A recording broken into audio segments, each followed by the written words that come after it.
Ladies, what am I gonna do with you guys? You're killing me. Come on. How about I set you up on the out on the patio?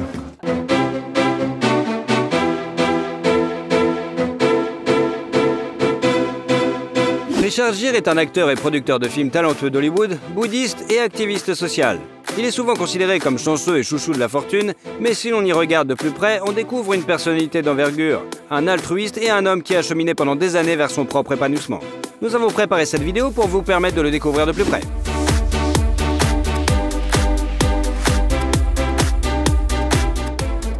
Richard Gere, comment vit le chouchou des femmes et où il dépense ses millions?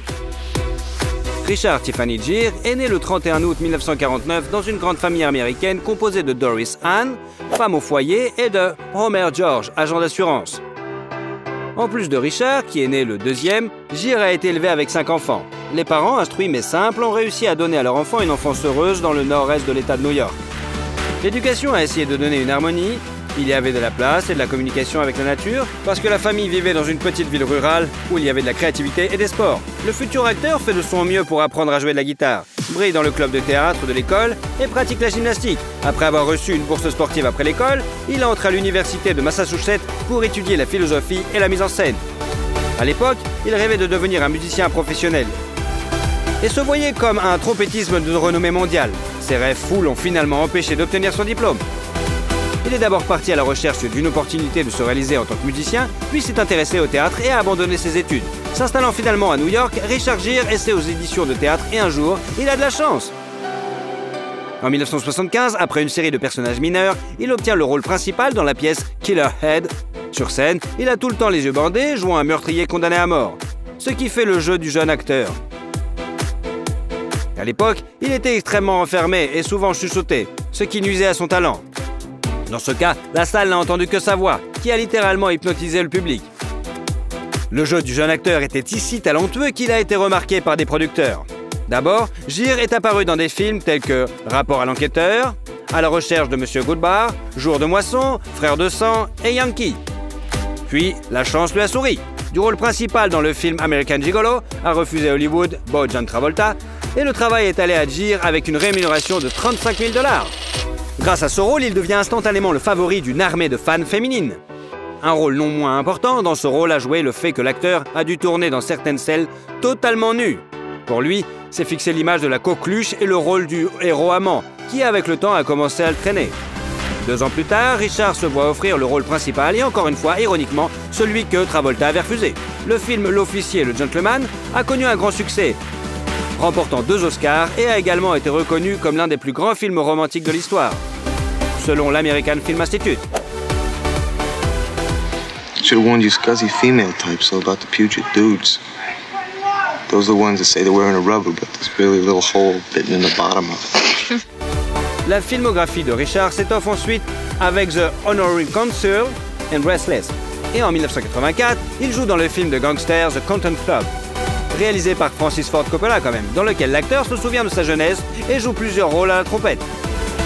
What is this, a kidnapping? Would you like that? Because I think I'm up to it. You do move me. I don't know why, but you do move me. In unusual places. Étonnamment, avec cette distribution brillante, un réalisateur vénérable et une série de prix prestigieux, le film échoue au box-office. Cela n'a pas empêché Richard Gere de toucher 2 millions de $ pour son rôle. On suivit le film historique King David, le drame Power, le film d'action Miles from Home, le thriller No Mercy, qui a fait 1 500 000 $, et Internal Affair. La véritable célébrité est venue à Gere alors qu'il approchait du cap des 40 ans, dans Pretty Woman, qui a été conçu à l'origine comme un drame. Richard ne voulait pas jouer de façon catégorique. Il n'a pas aimé le scénario, puis a changé au point d'être méconnaissable, ennuyé par le rôle, qui parasitait son rôle de héros amant. Mais son agent l'a convaincu d'aller voir l'actrice choisie pour le rôle principal, et là, il rencontra Julia Roberts.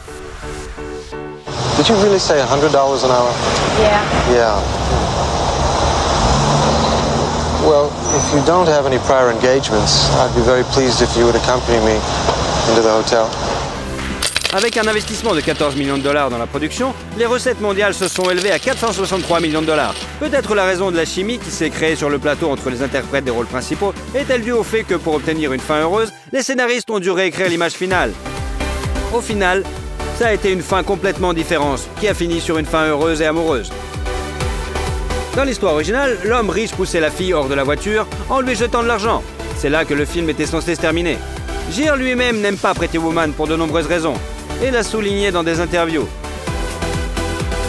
Il a donc été très heureux de l'offre du maître du cinéma japonais, Akira Kurosawa, qui lui a donné un petit rôle dans le film anti-guerre Rhapsody in August.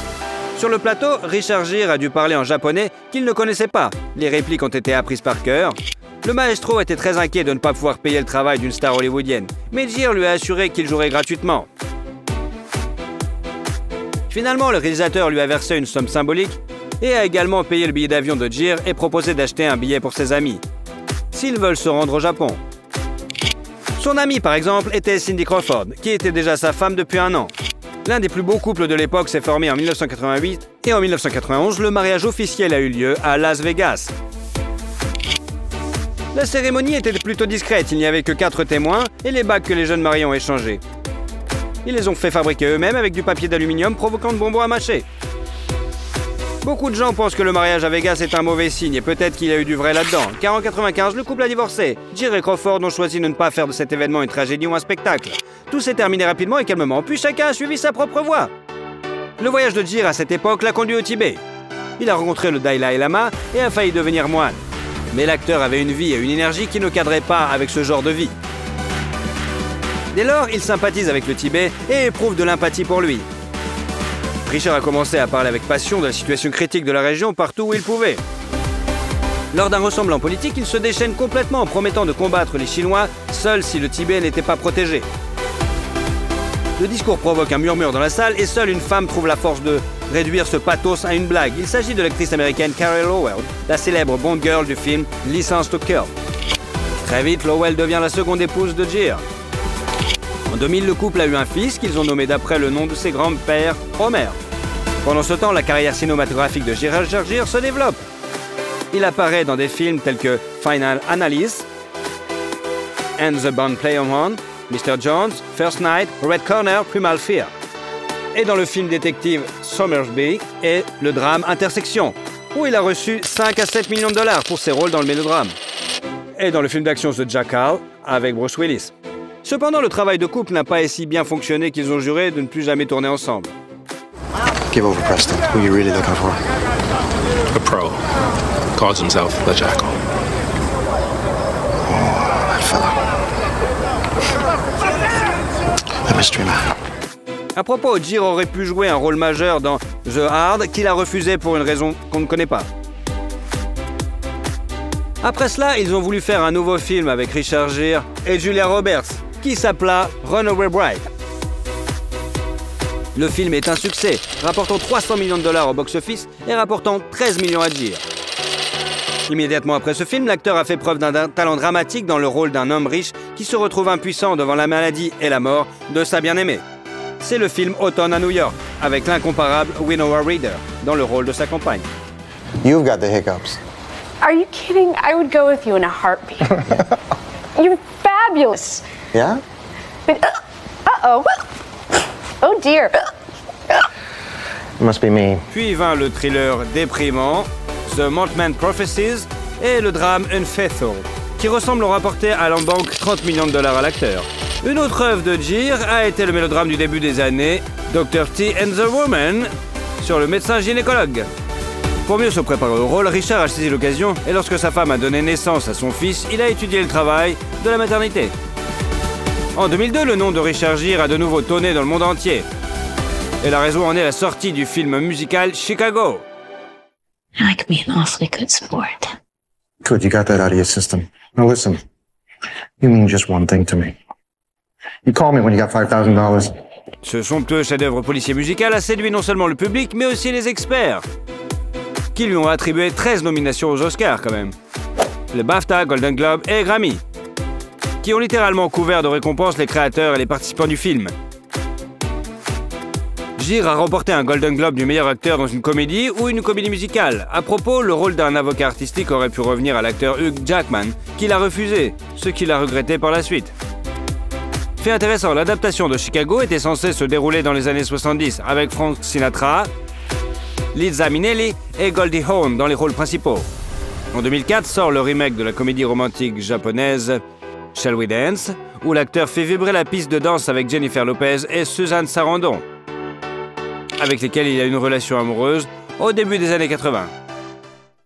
Beverly, dance with me? I don't know how. Yeah, you do. No, Yeah, you've been dancing with me for 19 years. L'acteur a passé les années suivantes dans des films qui n'ont pas suscité beaucoup d'éloges. Be Season, The Walks, The Flock, I'm Not There, The Hunting Party, Night in London. L'acteur n'a redécollé qu'en 2009, lorsqu'il a joué dans le film incroyablement émouvant, gentil et triste sur le chien Hachi. All right, come here. Okay, it's all right. Let's see your private home, all right? Go on. Stay. Go home. Go on. Go on. Alors que les spectateurs sentimentaux du monde entier n'ont pas eu le temps de changer leur mouchoir, ce film a rapporté 50 millions de dollars dans le monde. Après le film biographique Amelia, les polars Brookings Finest, The Double, ainsi qu'un documentaire sur un professeur bouddhiste Diamond Monde, sort le film Arbitrage, dans lequel Gere incarne à nouveau Suzanne Sarandon. Her teacher was Mr. James. Mr. James said, world events all revolve around 5 things. M-O-N-E-Y. Was this freshman econ? That was a 5th grade econ. Richard Gere a été nommé pour un Golden Globe pour sa performance. En 2013, le mariage de Gere et Carey Lowell s'est effondré lorsque la femme a découvert que son mari avait une liaison en cachette avec une présentatrice de télévision d'origine indienne. Cette fois, la rupture a été une épreuve difficile pour Richard, sa femme s'en prenant à lui avec des accusations et des demandes financières draconiennes. Mais l'homme ne tarde pas à rencontrer un nouvel amour. À l'époque, l'acteur avait déjà 2 mariages ratés et une série de romances plus ou moins graves. Sa passion a été diverses reprises. Uma Thurman, Kim Basinger, Priscilla Presley, Barbara Streisand, Diana Ross et une douzaine de beautés d'Hollywood. Mais il semble que Gere ait désormais mis un terme à sa quête. Lors de l'un des festivals du film, il a rencontré Alejandra Silva, une journaliste et la fille d'un ancien manager du club de football Real Madrid. La différence d'âge de 34 ans n'a rien gêné le renard argenté d'âge mûr, comme l'on le surnomme à Hollywood, pour son refus catégorique de s'en teindre une magnifique chevelure grise. Et 3 ans plus tard, il a conduit son élu à l'hôtel. La modeste célébration a eu lieu en 2018 à New York et a réuni qu'un cercle d'amis les plus proches du couple. 1 an plus tard, ils ont eu un fils ensemble, Alexander. Et en 2020, un autre héritier est né dont le nom n'a pas été révélé encore. Désormais, l'acteur peut se permettre de ne pas penser au cachet et de choisir un travail uniquement à son goût. Récemment, sa filmographie apparaît de plus en plus dans les œuvres d'auteur et de cinéma à petit budget.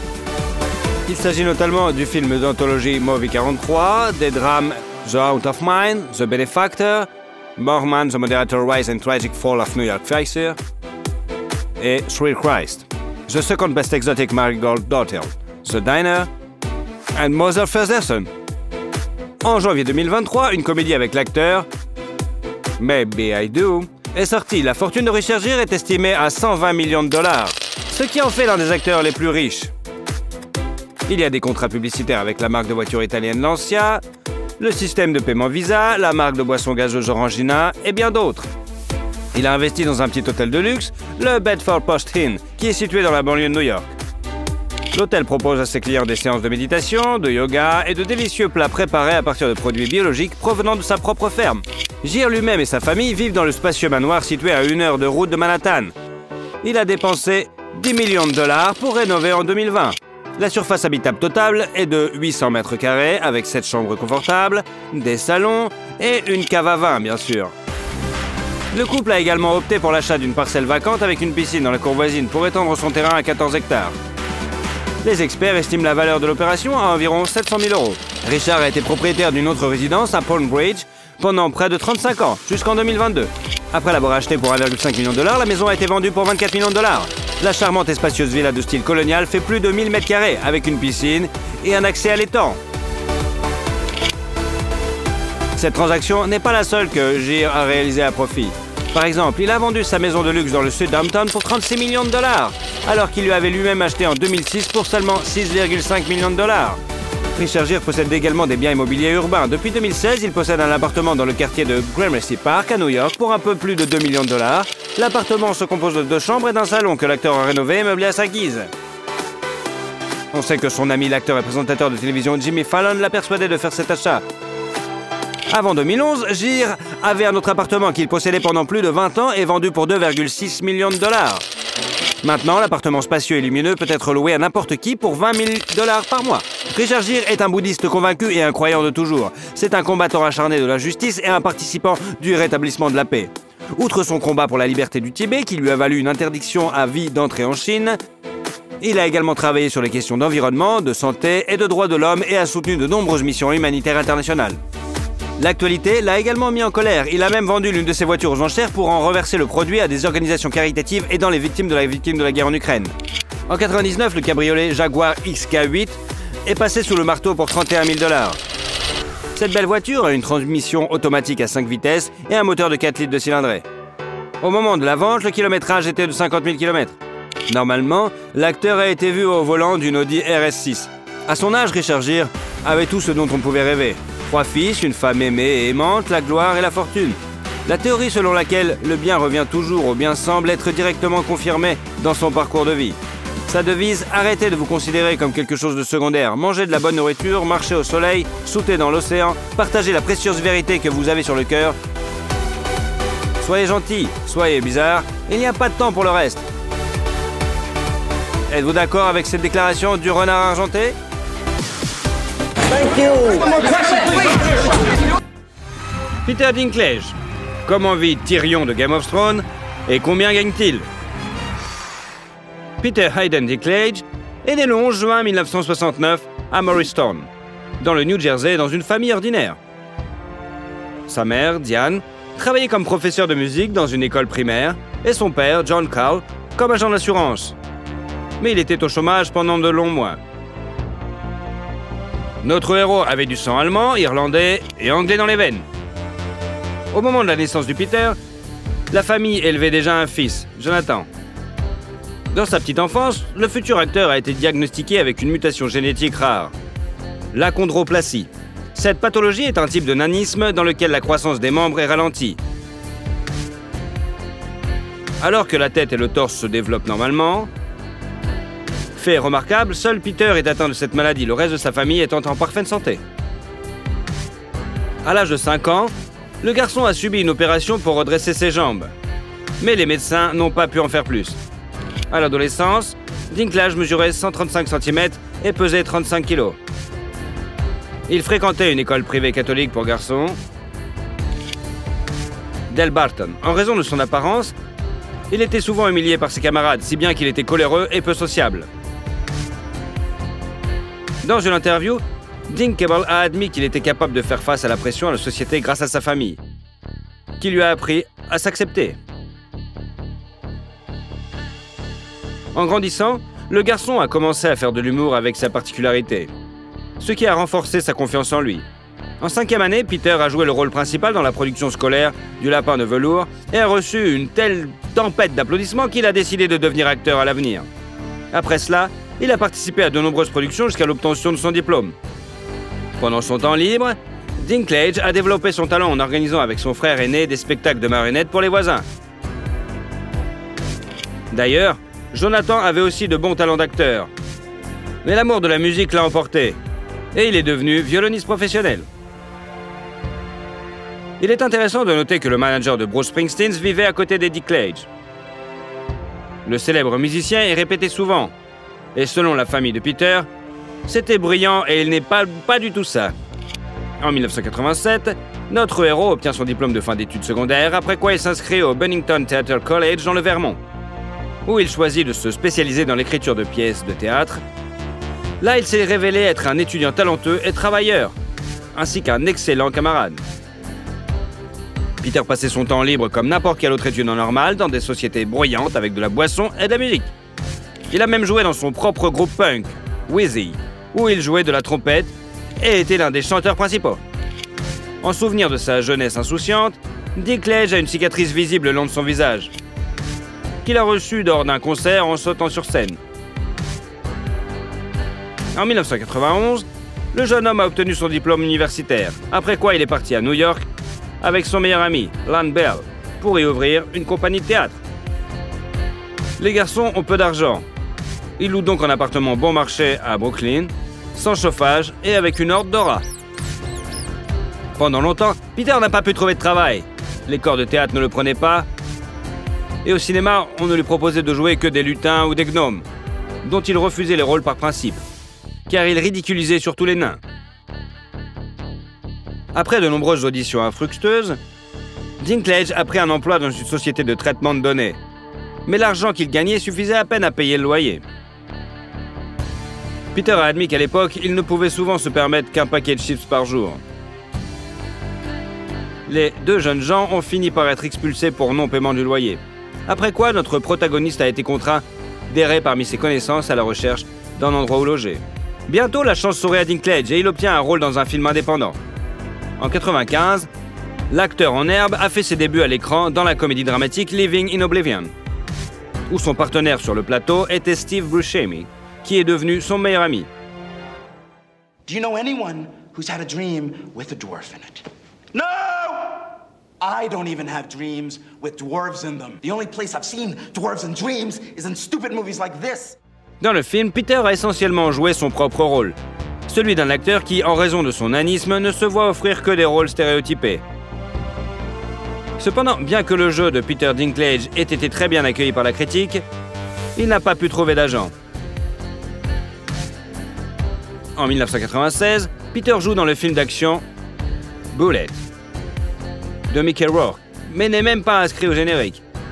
Les années suivantes, il n'obtient que des rôles mineurs dans des films à petit budget, dont les plus notables sont Safe Man, Nature Animal, Just a Kiss, 13 Months et la série télévisée Third Watch. En 2003, Dinklage est apparu dans le drame The Station Agent, où il a obtenu le rôle d'un nain reclus et voué aux moqueries des autres. Really angry? About what? Being a dwarf. Ce rôle a constitué une véritable percée dans sa carrière et lui a valu de nombreuses nominations pour des prix cinématographiques, dont le Screen Actors Guild Award du meilleur acteur. La même année, il apparaît dans le film fantastique familial Elf et dans le drame Tiptoes, avec Gary Oldman, Matthew McConaughey et Kate Beckinsale comme partenaires de tournage. Peter a également joué au New York Public Theatre le rôle de Richard III dans la pièce éponyme de Shakespeare, ce qui était un rêve de longue date pour lui. Par la suite, Dinklage est apparu dans de nombreuses autres pièces. Il est intéressant de noter que c'est son amour pour le théâtre qui a joué un rôle important dans la vie privée de l'acteur. À la fin des années 90, il a rencontré la directrice de théâtre Erika Schmidt, et sur la base d'un intérêt mutuel pour les arts dramatiques entre jeunes gens, une forte amitié s'est nouée qui s'est transformée en amour au fil des ans. En 2004, Peter a demandé à sa bien-aimée en mariage. Et un an plus tard, le couple a célébré un mariage, mais en toute modestie. En 2005, Dinklage a joué dans la série télévisée Life as We Know It et Entourage, le mélodrame Baxter, la comédie Surviving Hayden et le drame La Scie, où il incarnait un artiste de cirque itinérant. Sa filmographie s'est ensuite étoffée avec les séries The Westworld et Nip Tuck, la fantaisie romantique Penelope et le drame Feel Me Guilty avec Vin Diesel. Bien que le film ait échoué au box-office, la performance de Peter lui a valu de nombreuses critiques élogieuses. En 2007, Dinklage a joué le rôle d'un savant fou dans la fantaisie familiale Underdog et a également joué dans la comédie britannique Death a Funeral, dans le rôle de Peter qui apparaît à la cérémonie funéraire et prétend avoir été l'amant du défunt, exigeant de l'argent de ses proches pour le faire taire. How do you think that makes me feel? No, I'll tell you how that makes me feel. Cheap. Like a cheap slut. Don't you think I deserve something? Le film est devenu si populaire que 3 ans plus tard, un remake américain a été réalisé dans lequel notre héros jouait à nouveau le même personnage, mais avec un casting différent. En 2008, l'acteur est apparu dans Les Chroniques de Narnia, Prince Caspian, où il jouait le nain Trupkin. Après la sortie du film, les critiques ont été unanimement déclaré que Dinklage n'avait pas réussi à éliminer l'image stéréotypée et lui-même a considéré sa participation à ce projet comme une grande déception. Ensuite, la filmographie de Peter a ajouté des œuvres telles que le sitcom 30 Rock, le drame St. John of Las Vegas, le mélodrame I Love You Too, The Last Ride of Ransom Pride et la tragédie Peter Small's Dead, où l'homme est également agi en tant que producteur exécutif. En 2011, Dinklage est apparu dans la tragicomédie romantique A Little Bit of Heaven, ainsi que dans la série acclamée Game of Thrones, basée sur la série de romans A Song of Ice and Flame de George Martin. What you see is a dwarf. If I had been born a peasant, they might have left me out in the woods to die. Alas, I was born a Lannister of Casterly Rock. Things are expected of me. Fait remarquable, notre héros a été le premier acteur confirmé qui n'a même pas participé au casting. Dans la série, Peter incarne Tyrion Lannister, surnommé le Lutin, qui mène une vie dissolue, on va dire. Après la première de la première saison, Dinklage est apparu sous la couverture de Rolling Stones. Le magazine Playboy l'a qualifié de beau sexy et la publication JQ lui a décerné le titre d'étalon de l'année. L'acteur lui-même est sceptique quant à ces titres car il ne croit pas qu'en réalité les femmes s'intéressent vraiment aux nains. Par la suite, il a eu 7 autres saisons de Game of Thrones, dans chacune desquelles Peter a continué à jouer jusqu'en 2019. Dans une interview, il a admis que lorsqu'il mettait la main sur un script, il commençait à le lire depuis la fin pour s'assurer que son personnage serait à la hauteur de la dernière série. Ce faisant, la popularité de son personnage n'a fait qu'augmenter au fil des saisons. Et il a fini par arriver en 2e position dans le classement des meilleurs personnages, derrière sa sœur à l'écran, Cersei. At some point, I want to hear how a Night's Watch recruit became king in the North. As long as you tell me how a Lannister became hand to Daenerys Targaryen. Long and bloody tale. To be honest, I was drunk for most of it. Par ailleurs, Lena Headey, qui a joué Cersei, est une amie de longue date de Peter. Et c'est lui qui a conseillé au réalisateur de l'inviter pour le rôle. Notamment parmi les acteurs de la série, notre héros est celui qui a reçu le plus de récompenses. 4 Emmy, Golden Globe, Saturn et le Screen Actor Guild Award. Et le New York Times a désigné Peter Dinklage comme l'un des 8 acteurs qui ont fait la télévision une forme d'art. Game of Thrones a été un projet de HBO le plus réussi de tous les temps et aussi le plus cher dans le genre fantastique. Selon certains rapports, les honoraires pour les 2 premières saisons de Peter étaient de 150 000 $ par épisode. Dans le 3 et le 4e, 300 000 et dans le 5e et 6e, un demi-million. Et dans le dernier est 1,1 million par épisode. Ainsi, le revenu total Dinklage de tournage de la série a dépassé 30 millions $. Parallèlement au tournage de Game of Thrones, l'acteur a été impliqué dans d'autres projets, prêtant sa voix aux personnages des films d'animation Scrat Continental Crack Up Partie 2, Ice L'Âge de Glace 4, Continental Drift, Rick and Mortimer et Angry Birds. Il a également prêté sa voix à Game of Thrones dans le jeu vidéo, bien sûr. En outre, Peter est apparu dans plusieurs films. En 2013, sa filmographie s'est étoffée avec le mélodrame A Case of Few et la comédie Knights of Bad Husband. Et en 2014, avec les autres Low Down et The Hungriest Man in Brooklyn, ainsi que le film d'action fantastique X-Men, où il a incarné le scientifique maléfique Bolivar Trask. When you see the need for my program, it'll be too late. And you will have lost 2 wars in 1 lifetime. Il convient de noter que Dinklage voulait tellement jouer dans ce film qu'il a accepté le rôle sans même lire le scénario. Son jeu a été très bien accueilli par la critique. Il a été nommé pour le MTV Award du meilleur méchant. En 2015, Peter a joué dans le drame Taxi et la comédie de science-fiction Pixel, qui a été acclamé par la critique et nommé pour un anti-prix Golden Raspberry. En 2016, Dinklage a fondé Estuary Film avec son partenaire commercial David Ginsburg. La même année, la comédie The Boss s'ajoute à sa filmographie, suivi du film policier Rememory, le drame Three Christ et Three Billboards Outside Ebbing, Missouri. You two boyfriend or girlfriend? Early stages, you know. Is that right? We had a couple dates. Ce film a été très bien accueilli par la critique et les acteurs de l'équipe ont remporté de nombreux prix, dont 2 Oscars et 4 Golden Globes. Malgré le fait que Peter lui-même n'ait rien reçu pour son rôle, le public a noté son image comme l'une des plus mémorables. En 2018, l'acteur a joué dans le drame de science-fiction I Think We're All Alone Now et dans le film biographique My Dinner with a Ray, sur les derniers jours de l'acteur français Hervé Villechaize.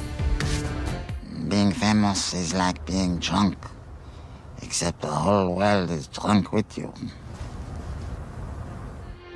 Dans ces 2 films, notre protagoniste a également joué dans le rôle de producteur. La même année, Dinklage est apparu dans le rôle d'un nain géant dans le film de super-héros Avengers, Infinity War, qui est devenu l'un des films les plus lucratifs de tous les temps. What happened here? You were supposed to protect us. Asgard was supposed to protect us. Asgard is destroyed. En 2019, Peter a fait un caméo dans la comédie Between Two Ferns, The Movie, et l'année suivante, il a joué le rôle principal dans le thriller I Care a Lot. Il a également prêté sa voix à l'un des personnages du film d'animation The Croods, A New Age. En 2021, Dinklage est apparu dans le rôle-titre de la comédie musicale Cyrano, basée sur la pièce de théâtre du même nom, dont le scénario a été écrit par sa femme. Freak. Is that it? Have you exhausted your dictionary of scorn? Fait intéressant, il a littéralement supplié Erika pour ce rôle, car elle rêvait de chanter sur scène. Toutefois, contrairement à l'œuvre originale, l'inconvénient du personnage principal n'est pas un nez énorme, mais une petite taille.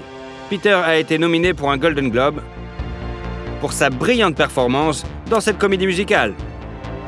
Aujourd'hui, notre héros continue de participer activement à des films. La première de la comédie American Dreamer a eu lieu l'été 2022. Les tournages de She Came to Me, Toxic Avenger et Brother sont également terminés et sont en phase de tournage. The Hunger Games, The Ballad of Snake and Songbirds et bien sûr The Mercenary Pig. À ce jour, la fortune de Dinklage est estimée à 25 millions de dollars, ce qui inclut les redevances de films et les contrats publicitaires.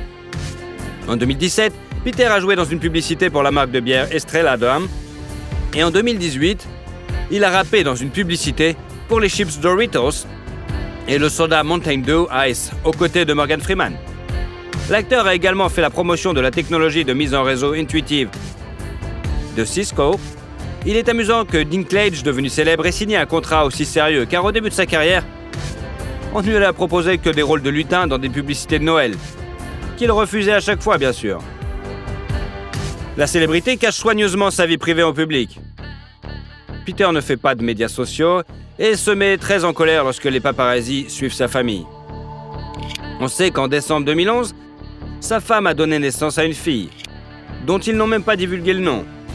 Et en septembre 2017, la famille a eu un autre enfant dont le sexe et le nom sont également inconnus. Selon certains rapports, les enfants n'ont pas hérité de la maladie de leur père. Dinklage et sa famille ont longtemps vécu à Manhattan. On peut souvent le voir promener son chien ou faire de la trottinette. Il y a quelques années, le couple a déménagé dans une maison de campagne dotée d'un immense jardin que l'homme aime entretenir.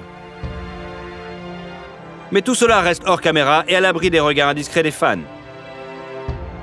L'acteur possède une Chrysler 300 qui a été spécialement conçue pour sa taille.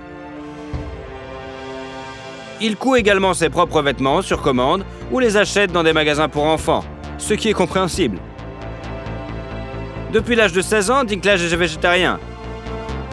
Lorsqu'il a dû manger de la viande sur le plateau de Game of Thrones, ils ont utilisé du tofu et tout simplement de faux produits au lieu de la vraie viande. Peter est également membre de plusieurs organisations de défense des droits des animaux. Il a déjà fait la voix de la vidéo Face Your Food au nom de PETA qui encourage la consommation de nourriture végétalienne pour des raisons éthiques. On a demandé à plusieurs reprises à l'acteur si, en tant que célébrité, il voulait représenter les intérêts des nains. Il a répondu que, même aujourd'hui, il n'arrive pas toujours à accepter sa particularité et qu'il serait donc hypocrite d'aider les gens à faire face à ce qu'il ne peut pas encore gérer lui-même. Cependant, il a utilisé sa popularité pour attirer l'attention sur un incident. En 2012, dans son discours lors de la cérémonie des Golden Globes, il a mentionné l'acteur nain Martin Anderson, qui a été jeté dans un bar néo-zélandais par un rugbyman ivre. À la suite de cette chute, Anderson a subi une blessure à la colonne vertébrale et a fini par mourir de ses blessures en 2016.